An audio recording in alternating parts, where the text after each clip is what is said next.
Peppico Pete, folks. Alas, poor girl, she's really swell, but dull teeth makes her lonely Nell. You probably know someone like that. A swell person who goes dateless because of a dull, glamourless smile. Well, why not introduce Peppico tooth powder? Peppico, you know, cleans teeth better. Adds brightness and luster to your smile. That's because Peppico contains a special combination of polishing agents. It is microfine, so it doesn't wash right away. Instead, it clings to your teeth until the brushing is finished. Clings and polishes. Yes, Peppico cleans teeth better.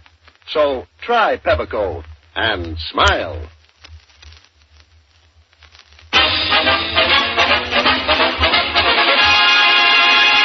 Blind Date, presented by Heinz. H-I-N-D-S. Heinz for beautiful hands. Yes, it's the famous lotion with the honey and almond fragrance presenting Blind Date with Arlene Francis.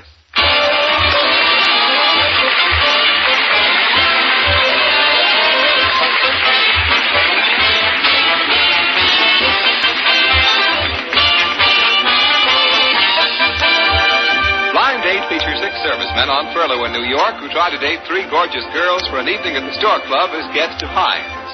The boys and girls have never met. They can't even see each other on our stage. Our 6 servicemen are on one side of a partition. The girls are on the other side. They talk over the telephones from opposite sides of the partition. You listeners will hear both sides of the conversation. Tonight's Blind Date chaperone will be that famous American novelist, Fannie Hurst. And now we'll give you that sparkling and delightful little lady, the lovely star of Broadway's new play, The Overtons, America's Blind Date gal, Miss Arlene Francis.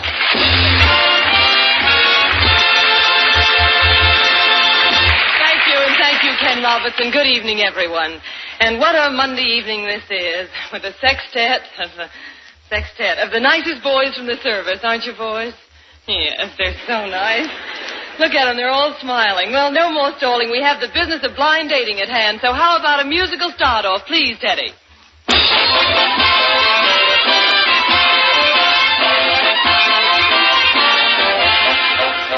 And, Arlene, the first on the list of our blind daters tonight is Danny Hayes, a paratrooper in the United States Army from Walla Walla, Washington.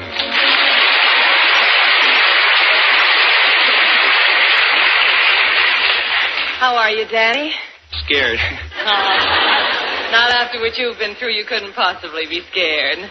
Those boots ought to hold you pretty still anyway. They're pretty heavy, aren't they? They're not helping much. They're not. Well, don't you worry about a thing. We're all just friends, aren't we? Huh? I hope so. Come on, let's be friends, Danny. Right. Yes, you'll get so you won't mind this at all after a while. Hayes, that's a famous name. You should be very proud of it. Rutherford B. Hayes and Helen Hayes and Will Hayes. And not related to any of those, are you? Just Danny. Just Danny? Well, you're an important Hayes in your own right. I can see by all those wonderful ribbons you're wearing, Danny. Where have you jumped? What are some of those places you've been? Sicily, and Italy, and France, Holland. Oh, goodness, that's a lot of places. Did you jump in all those places? Yes. And then you jumped back here to us. And aren't we glad you made that one? I am. That's the most important jump of all, isn't it?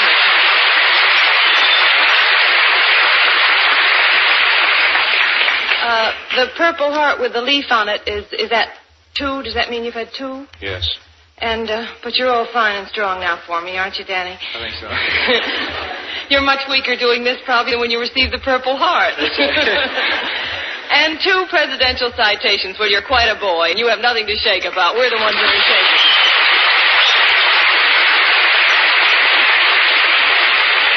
We'll just stand here and shake from sheer admiration, so you ought to be right at home, Danny. What did you do before you got into the service? Went to high school. You did? They teach you a lot of things in high school? Didn't teach me very much, I don't think. Well, did they teach you something that you may want to be after the war, Danny? Have you made up your mind what you'd like to do? I'd like to be a reporter on the paper. You would, huh? You want to go from the front lines to the headlines. Is that the That's right. idea? Well, good luck to you, Danny. And do you mind the discipline in the service very much? Not too much. Not too much? Ever talk back to your top sergeant? That isn't what put me in the hospital. And do you have any hobbies of any kind, Danny? No, none especially. None especially. And you're from Walla Walla, Washington, huh? Sounds like a debate in Congress. Tell me, have you had any particularly unusual experience since you've been in the service? The only one is... What was that, Danny? Can you tell us about it? I was in Sicily when we got delayed behind the lines. The Air Corps got us off our course. You were behind the enemy lines? Mm-hmm. And you were off your course about 75 miles? How many of them were you? There was 17 when we started. 4 of us got through 32 days later. Oh, dear. Well, thank heaven you got through, Danny.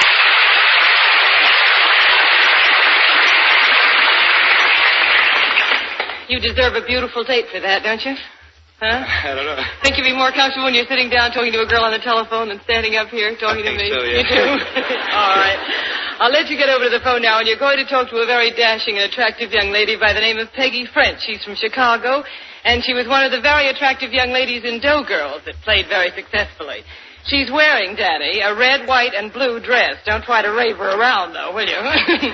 She's got lovely brown hair and brown eyes, and see if you can make the jump. Go ahead. Hello? Hello, Peggy. This is Danny. I was told if I called here, I'd get a date with an angel. Oh, somebody's been kidding you, Danny. There are no angels here. Where are you talking from? Well, I don't have any horns either.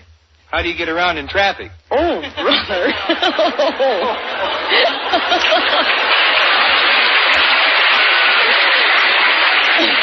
Oh, that's really terrible, Danny. Stop your kidding. What type of girl are you looking for? A blonde or a brunette or a redhead? You mean I have a choice? Hardly. You see, I happen to be a brunette. Well, that's funny. I prefer brunettes. Uh-oh. You're doing all right for a shy boy. 10 seconds left now, so... But I was a 10-second man in college, so I should win. Oh. Nice one, Danny. Nice one. French, and she's so charming. Don't forget about that red, white, and blue dress now. Be very patriotic when you talk to her. Hello? Hello, Peggy. Yes. This is Marty Fargan. Hello, Marty. I'm 5'11". I'm tall. I like to dance, and I'm a Brooklyn boy with a yen for a wren. Well, Marty, I don't happen to be a wren. All right. I'll settle for a slick chick with a trigger figure. A trigger figure? Yes, in the service, we're taught to squeeze the trigger. Well, Marty, I'm afraid you better figure something else out for tonight. Now, tell me why you think you ought to have this date. You mean you want to know more? After I tell you I'm from Brooklyn? Oh, oh my. Well, why? What do Brooklyn boys have that other boys don't have? Well, to put it modestly, everything. All right, go ahead now. Well, Peggy, I'd like very much to have the pleasure of your company this evening. And if you pick me, it'll be just like picking fruit from the tree that grows in Brooklyn. Nice work, Marty. Come over here, both of you, will you? Well, Peggy, right over here, Marty. That's it. Right over here, till the jury passes judgment. Which one of these boys is going with you to the Stork Club? Peggy, is it going to be Danny Hayes or is it going to be Martin Feigen? Oh, gosh, Arlene, this is a terrible thing to try to do, but I'm afraid it will have to be Danny because I want to see a 10-second man. All right. Congratulations, Danny. Nice job, Marty. Thanks a lot. Danny, here's a lovely orchid for you to present to that Heinz honey over there. Go ahead now. Knock on the door. Whoa! That's all right. She's all right, isn't she? Yes, she is. You want to pledge allegiance to that flag? That's what we're fighting for. You bet. That's just what we're fighting for. That girl and a lot of others. Wait a minute. Don't go away yet. Don't go away yet. We have a little stunt here so that you can get $5 pocket money in addition to your evening at the Stork Club, Danny. And Heinz is going to foot the bill for everything. Now, to get the $5, just give us the answer to this question. What is another name for Japan? Japan's name's Mud. Oh, that's better than Nippon any day. You get the $5 for that and the girl. Have fun tonight. We'll all be going over in a minute. May we congratulate you on the date you've won tonight. Your gal's divine, so dance and dine and send the bill to Heinz. Ken, along about here in the program, you usually strike a gloomy note, talking about romances broken by rough, dry hands and things. Couldn't we have a happy ending? Why, certainly, Arlene. The girl uses Heinz Honey and Almond Fragrance Cream. So her hands are velvet smooth and soft. And the happy ending is a foregone conclusion, because men love smooth, soft hands. And girls, the best way to prove that is to use Heinz lotion for your hands and see. Heinz contains special softening ingredients, a wonderful aid in helping your hands withstand the drying, chapping effects of winter winds. Get Heinz now. H-I-N-D-S. Heinz for beautiful hands.